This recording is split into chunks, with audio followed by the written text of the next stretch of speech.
Vous prendrez bien un petit verre avec Thomas, notre souffleur de verre. Attention, transparence à l'horizon.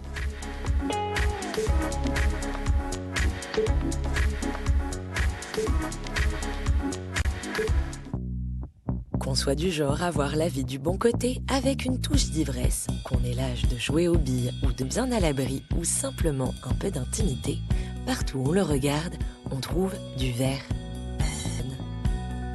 Il existe dans la nature sous forme d'obsidienne, mais tel qu'on le connaît aujourd'hui, sa fabrication remonte quand même à 3 millénaires avant le mélange fortuit de silice contenu dans le sable et de soude tombée dans du feu. Une recette qui n'a pas tellement évolué depuis. Que ce soit au Moyen-Âge avec les vitraux ou encore au XIXe siècle avec les premières grandes réalisations architecturales comme le Crystal Palace de Londres, le Palladium Palais à Paris. Aujourd'hui, les buildings s'érigent en miroirs gigantesques et la production de verre industriel peut donner un petit... s'approprie ce savoir-faire ancestral et l'invite dans la modernité. Après un CAP et un brevet des métiers d'art, il a fait ses armes auprès de designers et artisans avec un style bien à lui dans le milieu. À 36 ans, le jeune homme voue un amour brûlant à cette matière presque vivante.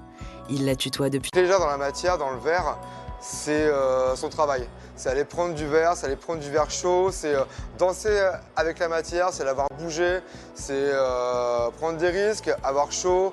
Pour être verrier, il faut une bonne forme physique, un bon bagage en chine et la pièce est ratée.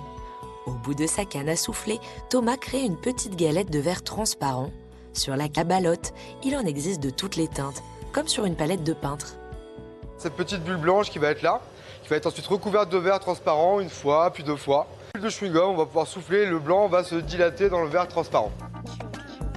Le verre peut désormais être soufflé et modelé. C'est le coup d'envoi d'une petite séance de sport, un balai frénétique entre le gros four pour prendre du verre et le plus petit pour le maintenir à température. C'est malléable. Pour le souffler, pour l'étirer, pour en faire un petit peu ce qu'on en veut, enfin presque. Voilà, une action, une chauffe. On est encore bien loin de la forme définitive, mais en amont, Thomas doit s'assurer que la bulle qu'il prépare soit saine. Il doit la maillotcher. Avec un journal plié et mouillé, il la façonne et ça donne une petite idée de la température du verre. 1200 degrés. J'attends que ça refroidisse un petit peu et ensuite je vais reprendre du verre. Parce que moi j'aurai une base solide et mon verre ne va pas fondre pour pouvoir bouger après et danser dans tous les sens.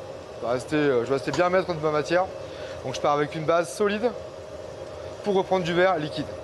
Gonflé comme un ballon, sachez que c'est beaucoup plus subtil et bien souvent à l'abri des regards indiscrets dans un moule.